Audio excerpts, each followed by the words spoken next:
الحمد لله الذي علم القرآن خلق الإنسان علمه البيان الشمس والقمر بحسبان أشهد أن لا إله إلا الله وحده لا شريك له وأشهد أن محمدا عبده ورسوله ولا نبي بعده اللهم صل وسلم وبارك على نبينا محمد وعلى آله وأصحابه ومن تبعه بإحسان إلى يوم الدين أما بعد فيا عباد الله أوصيكم ونفسي بتقوى الله وطاعته لعلكم ترحمون فقد قال الله تعالى في كتابه الكريم أعوذ بالله من الشيطان الرجيم بسم الله الرحمن الرحيم يا أيها الذين آمنوا اتقوا الله حق تقاته ولا تموتن إلا وأنتم مسلمون وقال تعالى أيضا في آيات الأخرى لا إكراه في الدين قد تبين رشد من الغي Sadaqallahul azim. Ma'asyiral muslimin, jamaah salat Jumat yang berbahagia. Ketika Abraha datang dengan pasukannya yang luar biasa, dan Al-Quran menggambarkannya dengan kata al-fil. Al-fil secara harfiah maknanya gajah, tetapi secara maknawiyah adalah gambaran tentang betapa besar, betapa kuatnya, betapa hebatnya pasukan Abraha. Pasukan yang begitu kuat, yang besar, yang hebat, yang luar biasa. Itulah al-fil. Itulah pasukan yang dibawa oleh Abraha dengan satu keinginan hasrat untuk menghancurkan Ka'bah. Tapi ketika Abraha masuk kota Makkah, sebelum ia menuntaskan apa yang menjadi keinginannya, maka yang pertama dilakukan oleh Abraha adalah menemui salah seorang tokoh yang sangat disegani, tokoh karismatik, tokoh yang penuh wibawa, yang dikenal sebagai laki-laki yang arif dan bijaksana. Dan dialah kakek Rasulullah Muhammad SAW, Abdul Muttalib. Tergambarlah dalam benak Abraha tentang sosok Abdul Muttalib, laki-laki yang arif, wajahnya berwibawa, marwahnya dahsyat, kata-katanya tajam. Tetapi kemudian ketika Abraha bertemu dengan Abdul Muttalib, dia tercengang ketika dialog dengan Abdul Muttalib. Abraha menyampaikan apa yang menjadi keinginannya untuk menghancurkan Ka'bah. Lalu apa kata Abdul Muttalib? Silahkan, jika engkau ingin menghancurkan rumah ini, jika engkau ingin menghancurkan Ka'bah ini, monggo, silakan. Silakan kau hancurkan Ka'bah ini. Tapi jangan kau ganggu harta kami. Jangan engkau ganggu anak keturunan kami. Dan jangan engkau ganggu unta-unta kami. Kalau engkau ingin menghancurkan Ka'bah, silakan kau hancurkan Ka'bah. Tapi jangan engkau ganggu kami. Tercengang Abraham mendengar jawaban yang begitu pragmatis muncul dari seorang laki-laki arif bijak, Abdul Muttalib. Tetapi ada yang menarik. Selesai Abdul Muttalib mempersilahkan Abraha untuk menghancurkan Ka'bah, asal jangan mengganggu keluarga, harta dan keturunan serta unta-untanya. Tapi di akhir kalimat Abdul Muttalib mengatakan, fa inna hadzal bait rabban. Silakan engkau hancurkan, tapi engkau jangan ganggu harta kami, engkau jangan ganggu anak keturunan kami, engkau jangan ganggu kota unta kami. Fa inna hadzal bait rabban. Kenapa? Karena rumah ini ada pemiliknya, karena rumah ini ada yang punya, dan dia akan menjaga apa yang menjadi miliknya. Fa inna hadzal bait rabban. Maka setelah mengatakan itu terjadi dialog, Abdul Muttalib mengumpulkan seluruh penduduk Makkah, keluar dari Makkah, lalu naik ke satu bukit untuk menyaksikan apa yang dilakukan oleh pemilik Ka'bah kepada pasukan Abraha. Dan itu terarsifikasi secara utuh dalam Al-Quran surah Al-Fil. Alam taro kaifa fa'ala rabbuka bi ashabil fil alam yaj'al kaidahum fi tadlil wa arsala alaihim tayran ababil tarmihim bi hijaratin min sijil faj'alahum ka'asfin ma'kul. Luluh lantah binasa Abraha. Al-Fil yang menggambarkan kekuatan dahsyatnya sebuah pasukan hancur berantakan. Kenapa? Fa inna hadzal bait rabban. Karena rumah ini ada yang punya. Saudara, jangankan 10 buzzer menistakan Islam, jangankan 1000 buzzer mendiskreditkan Islam, 1 juta 1 miliar buzzer menghina Islam. Fa inna hadza din rabban. Agama ini ada yang punya. Fa inna hadza din rabban. Agama ini ada yang miliki.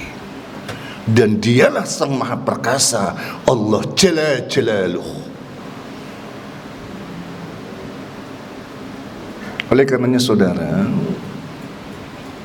ketika dalam ayat yang sering kali dipenggal, dipotong, seharusnya dibaca utuh ini. La ikraha fid din qad tabayyana rusydu minal ghayy. Tidak ada paksaan dalam agama, karena agama tidak perlu dipaksakan sebab sudah jelas. Hanya orang yang cerdas, qad tabayyana rusydu, yang bisa menerima kebenaran Islam. Hanya orang-orang yang cerdas, qad tabayyana rusydu minal ghayy.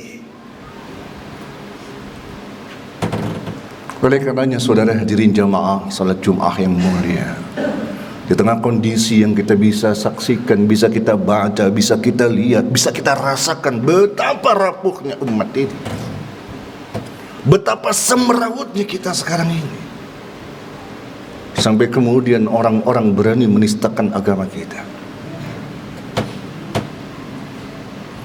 Al-Fakir jadi teringat apa yang pernah disampaikan oleh Sayyidina Abu Bakar As-Siddiq dalam salah satu kesempatan khutbahnya. Dalam salah satu khutbahnya, Abu Bakar As-Siddiq pernah menyampaikan, Bismillahirrahmanirrahim, wa innakumul yawma ala khilafatin nubuwah wa mafrukim mahabah wa sataruna ba'di mulkan adudan wa malikan anudan wa ummatan syia'an wa damman mubahan fa in kanat lil batili nazwah wa li ahli al-haqi hawlah ya'fu lahal athar wa yamutu lahal khair falzimul masjidah wastashirul Qur'an wa'tasimu bitta'ah. Apa kata Sayyidina Abu Bakar As-Siddiq? Wa innakumul yawma ala khilafatin nubuwah. Kalian satu saat akan ada di persimpangan jalan. Namun kalian berada dalam naungan nubuwah, naungan kenabian Muhammad Rasulullah. Kalian mengaku umat Muhammad, siapapun kalian mengaku umat Muhammad, tapi wa mafruqim mahabah, kalian di persimpangan jalan, kalian centang perenang, kalian saling sakit menyakiti, kalian saling melemahkan, saling merendahkan, merasa paling hebat, merasa paling benar, wa mafruqim mahabah. Kalau itu yang terjadi pada umat, kata Abu Bakar As-Siddiq, wasataruna ba'di, kalian akan saksikan nanti. Apa katanya? Mulkan adudan wa malikan anudan wa ummatan syia'an wa damman mubahan. Tata kelola yang amburadul, sistem masyarakat yang porak-poranda, nilai-nilai tercerabut dari akarnya, akhlak tidak lagi digunakan, rasa malu hilang tanpa bekas. Umat terkotak. Wa ummatan syia'an, akhirnya apa? Kebenaran tidak lagi menjadi ukuran, karena yang salah bisa benar, yang benar bisa menjadi salah. Wa ummatan syi'an. Pada titik ini maka umat akan terpecah belah. Ketika umat terpecah belah antar umat sendiri, wadaman mubahan, saling sakit menyakiti, bahkan terjadi pertumpahan darah. Padahal mereka ikhwah fillah, mereka saudara seiman seakidah. Dalam kondisi ini kata Abu Bakar As-Siddiq, fa in kanat lil batili nazwah, maka orang-orang batil akan mencengkeram kukunya. Seluruh hal dikuasai oleh mereka. Kita hanya boneka. Betul kata Rasulullah, seperti hidangan di atas meja. Kenapa? Ahli batil nazwah, tancapkan kukunya sehingga kita makin tak berdaya. Ya'fulahal athar wa yamutul kha. Tapi muncul orang-orang baik tapi tanpa bekas, tak membekas, mati tertiup angin, hilang tanpa makna dan arti. Ya'fulahal athar wa yamutulahal khair.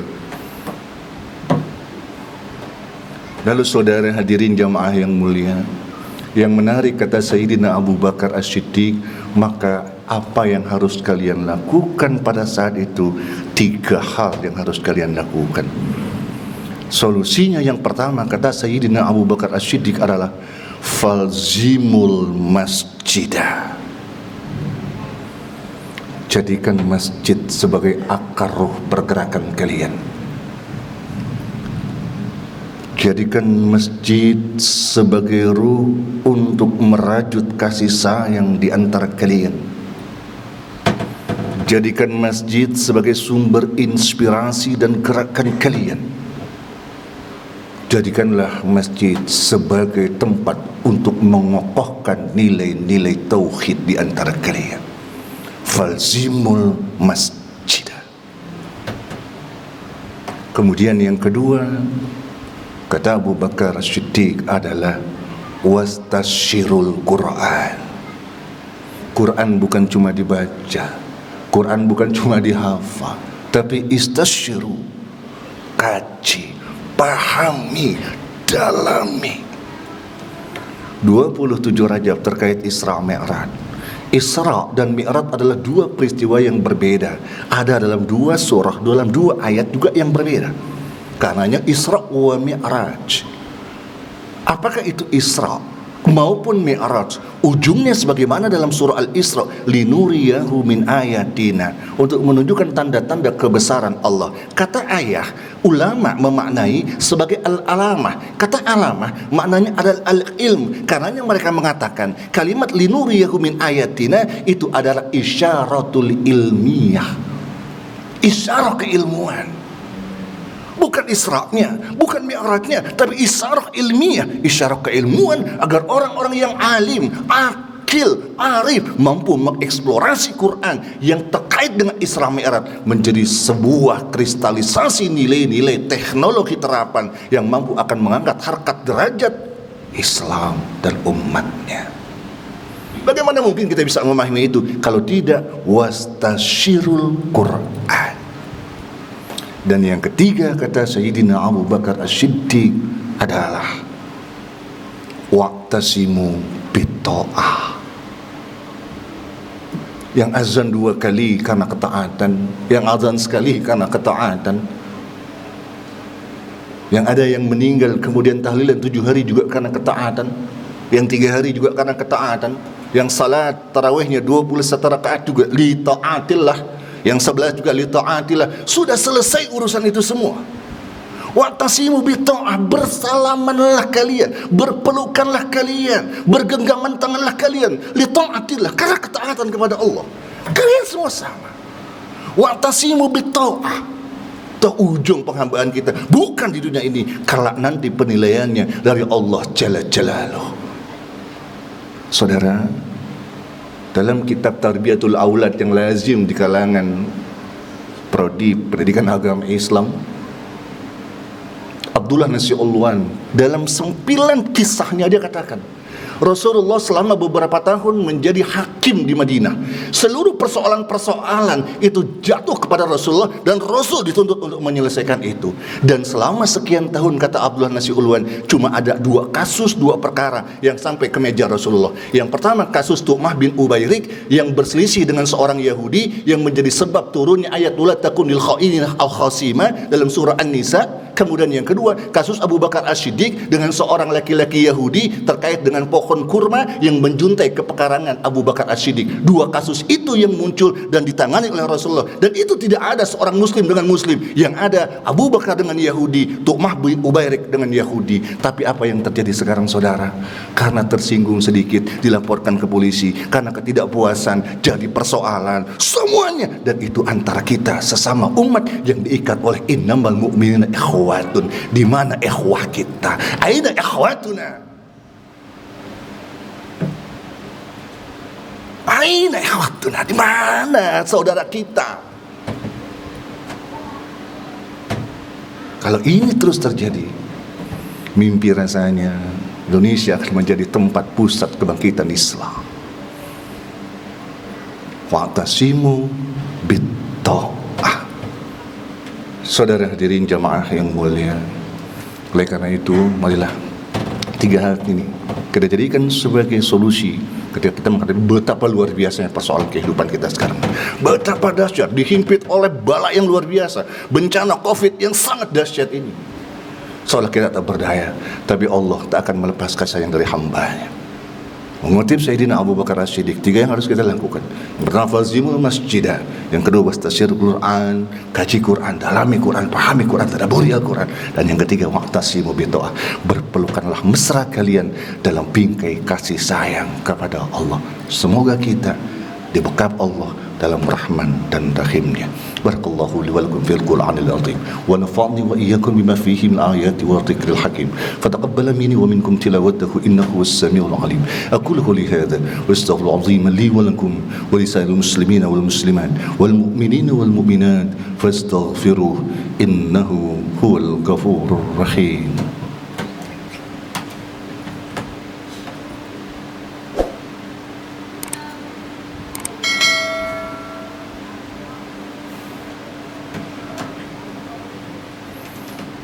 Alhamdulillah hamdan katsiran kama amara asyhadu an la ilaha illallah wahdahu la syarika la irhaman liman jahada bihi wa kafar asyhadu anna muhammadan abduhu wa rasuluhu sayyidil khalaiqi wal bashar. Allahumma salli wa sallim wa barik wa karim ala nabiyyina Muhammadin wa ala alihi wa ashabihi masabil gharar. Amma ba'du fa ya ibadallah usikum wa nafsi bitaqwallah wa ta'atihi la'allakum tuflihun. Faqad qala Allah ta'ala fi kitabil karim a'udzu billahi minasy syaithanir rajim bismillahirrahmanirrahim wal 'asr innal insana lafi khusr illa alladziina aamanu wa 'amilus shalihaati wa tawassaw bil haqq wa tawassaw bis sabr.